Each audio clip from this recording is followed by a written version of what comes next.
அடுத்தது யார் அதிகாரத்துக்கு வந்தாலும் பெரிய ஒரு நிதிச்சுமைய அவங்க எதிர்கொள்ள வேண்டியது இருக்கும். இவ்வளவு இலவசங்கள்லாம் கொடுத்து பணத்தை வீரியம் பண்ணிட்டு இருக்காங்கன்னா, விரயம் பண்றாங்கன்னா, இது நடக்காது, வாய்ப்பே இல்லை, இப்படி நடத்த முடியாது. இப்ப ஏற்கனவே திமுகவை பொறுத்தளவுல வரியெல்லாம் அதிகரிச்சிருக்காங்க. இபி பில் அதிகமாயிருச்சு, வாட்டரு, டாக்ஸ், கமர்ஷியல் டாக்ஸ் எல்லாத்தையும் இன்க்ரீஸ் பண்ணிருக்காங்க.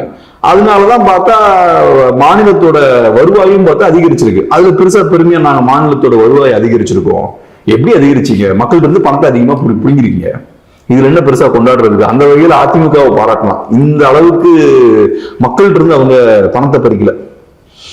அதனால இனி அடுத்தது இந்த இலவசங்கள்லாம் கொடுக்குறாங்கன்னா இன்னும் அதிகமா நெருக்குவாங்க. இந்த இடத்துல சீமான் மட்டும்தான் கொஞ்சம் ஓரளவுக்கு நியாயமா நடந்திருக்காரு, இந்த இலவசங்களுக்கு எதிராக செயல்பட்டு இருக்காரு.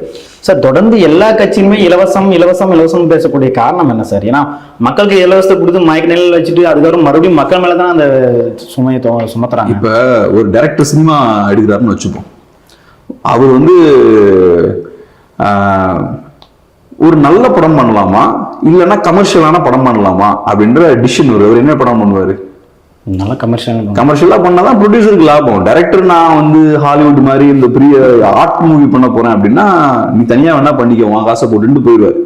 ஸோ அப்போ அந்த டைரக்டர் எதனால கமர்ஷியல் படம் எடுக்கிறாரு? மக்களுக்கு அது பிடிக்குது. ஸோ 2 ஃபைட் சீனு, ஒரு கிளாமரான ஒரு பாட்டு, அப்புறம் நடுவில் 2 சென்டிமெண்ட், இதெல்லாம் வச்சு ஒரு மிக்ஸா கொடுத்தாதான் ஆடியன்ஸ் பார்ப்பாங்க. ஸோ அப்ப அந்த டைரக்டர் என்ன மாதிரியான படம் பண்ணுன்றதை யார் தீர்மானிக்கிறா? மக்கள் தீர்மானிக்கிறாங்க. ப்ரொடியூசர் தீர்மானிக்கிறார். ப்ரொடியூசர் வந்து மக்களுக்கு என்ன பிடிக்குன்னு பாக்குறாரு. சோ மக்கள் தீர்மானிக்கிறார். சோ மக்கள் என்ன கேட்கறாங்களோ அதை கொடுப்பாங்க. இவங்களும் அதே மாதிரிதான் பண்ணிட்டு இருக்காங்க. மக்களுக்கு 5000 ரூபாய் கொடுத்தா பிடிக்குது, ஜாலியா இருக்கு, கொடுத்துருவோம், அவ்வளவுதான். அது நாட்டுக்கு நல்லதா, மாநிலத்துக்கு நல்லதா, நம்ம எதிர்காலத்துக்கு நல்லதா, நம்ம கஜானா காலி ஆகுமோ? அதெல்லாம் கிடையாது. மக்களுக்கு கமர்ஷியலான ஒரு மசாலா படம் பிடிக்குதா கொடுக்குற மாதிரி மக்களுக்கு 5000 ரூபாய் கொடுத்தா பிடிக்குது, கொடுப்போம். எக்கடி கிட்டு போனா என்ன, மக்களுக்கு அதை கொடுப்போம். அது நாளைக்கு மக்கள் தலையில தான் விழும். பரவாயில்ல, நமக்கு என்ன வந்தது? நம்ம அதிகாரத்துக்கு வர போறோம், நம்ம சம்பாதிக்க தான் போறோம்.